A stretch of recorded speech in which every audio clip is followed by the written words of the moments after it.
আমরা অনেক সময় চিংড়ি মাছ দিয়ে এঁচড় খেয়েছি, খাসির মাংস দিয়ে এঁচড় খেয়েছি।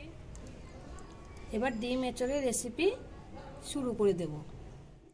নমস্কার বন্ধুরা, চলে এসেছি রুমা কিচেন উইথ ফুড চ্যানেলে দারুণ একটা রেসিপি নিয়ে। আপনারা তো অনেক রকমের এঁচড়ের তরকারি খেয়ে দেখেছেন। আজকে আমি ডিম দিয়ে এঁচড় কষা বানিয়ে দেখাবো। আপনারা প্রথম থেকে শেষ অবধি ভিডিওটা দেখবেন, আশা করি সকল বন্ধুদের খুব ভালো লাগবে। এখানে নিয়েছি এঁচড়। এঁচড়টা একবার টাটকা এঁচড়, গাছে থেকে পেরে আনা। দেখতে পাচ্ছেন আঠা এখনো পড়ছে, তাই এঁচড়টা আমি কেটে নেব। এঁচড়টা কেটে নেওয়ার আগে আমি হাতে একটু সর্ষের তেল লাগিয়ে নেব। ভালো করে সর্ষের তেল লাগিয়ে নিয়েছি, আমি বটিতেও একটু লাগিয়ে নিচ্ছি। এঁচড় কেটে নেব।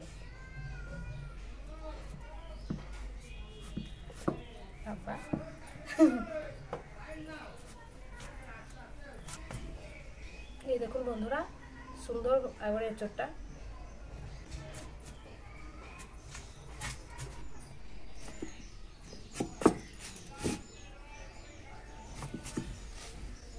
এই বুকটা কেটে ফেলে দেব। আমি এইভাবে মোটা মোটা করে কেটে নেব।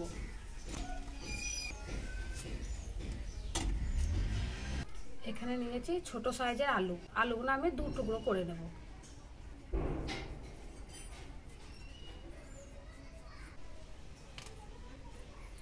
আমি আলুগুলো এইভাবে করে সব কেটে নেব। জল খুব ভালো করে গরম করে নিয়েছি। জলের মধ্যে দিয়ে দিচ্ছি লবণ, দিয়ে দিচ্ছি অল্প একটু হলুদ। এখানে কেটে রাখা আলু আর এঁচড় সেদ্ধ করে নেব। এঁচড় আর আলু সেদ্ধ হয়ে গেছে, তুলে নিচ্ছি। খুব সুন্দর করে সেদ্ধ করে নিয়েছি।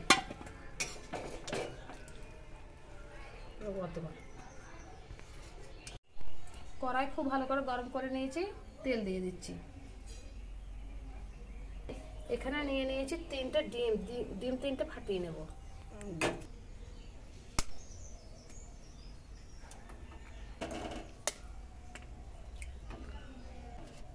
এই দুটো দিয়ে দিচ্ছি কড়াইয়ে,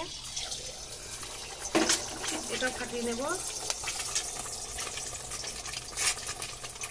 এটা দিয়ে দিচ্ছি, এটা ঝুড়ি ঝুড়ি করে নেব। এরকম বন্ধুরা, ডিমটা খুব সুন্দর করে ভুজিয়া করে নিয়েছি, ঝুড়ি ঝুড়ি করে। ডিম ভাজা হয়ে গেছে, নামিয়ে নিচ্ছি। কড়াইয়ে দিয়ে দিচ্ছি সর্ষের তেল, অনেকটা পরিমাণে সর্ষের তেল দিচ্ছি। এখানে সেদ্ধ করা আলু আর এঁচড় ভেজে নেব।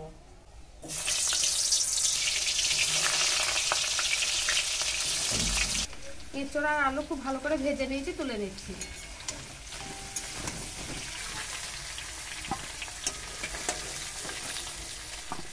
কড়াইয়ে খুব ভালো করে তেল গরম করে নিয়েছি, দিয়ে দিচ্ছি 5 ফোড়ন, দিয়ে দিচ্ছি শুকনো লঙ্কা, তেজপাতা, অল্প একটু ফোড়নের চিনি। ফোড়ন ভাজা ভাজা করে নেব। দিয়ে দিচ্ছি কেটে রাখা পেঁয়াজ। পেঁয়াজটা খুব ভালো করে একটু ভেজে নেব। এখানে পেঁয়াজের সঙ্গে ফোড়ন খুব ভালো করে ভেজে নিয়েছি। দিয়ে দিচ্ছি বেটে রাখা পেঁয়াজ, দিয়ে দিচ্ছি আদা রসুন বাটা, ধনে বাটা, জিরে গুঁড়ো, লঙ্কা গুঁড়ো, হলুদ গুঁড়ো, স্বাদ মতো লবণ। খুব ভালো করে মশলা কষিয়ে নেব। মশলাটা দিয়ে দিচ্ছি অল্প একটু জল। মশলা খুব সুন্দর করে কষিয়ে নেব। দিয়ে দিচ্ছি বেটে রাখা টমেটো। মশলা খুব সুন্দর করে কষিয়ে নিয়েছি। এই দেখুন, মশলাটা দেখেই মনে হচ্ছে মশলাটা খেয়ে নিই। এবার দিয়ে দেবো আলু এঁচড় ভাজা। আলু এঁচড় দিয়ে খুব ভালো করে কষিয়ে নেব।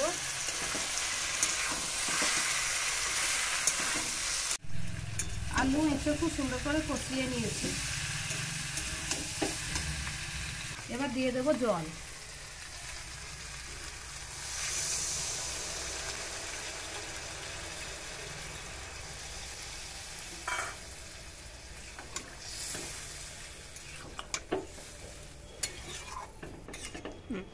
আমি এই পরিমাণে জল দিয়েছি, আমি আর জল দেব না।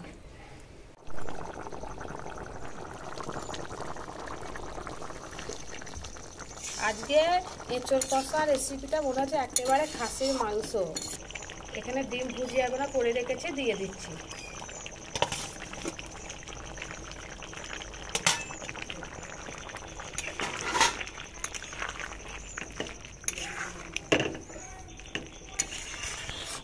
এখানে বেটে রাখা গরম মশলা উপর দিয়ে ছড়িয়ে দিচ্ছি।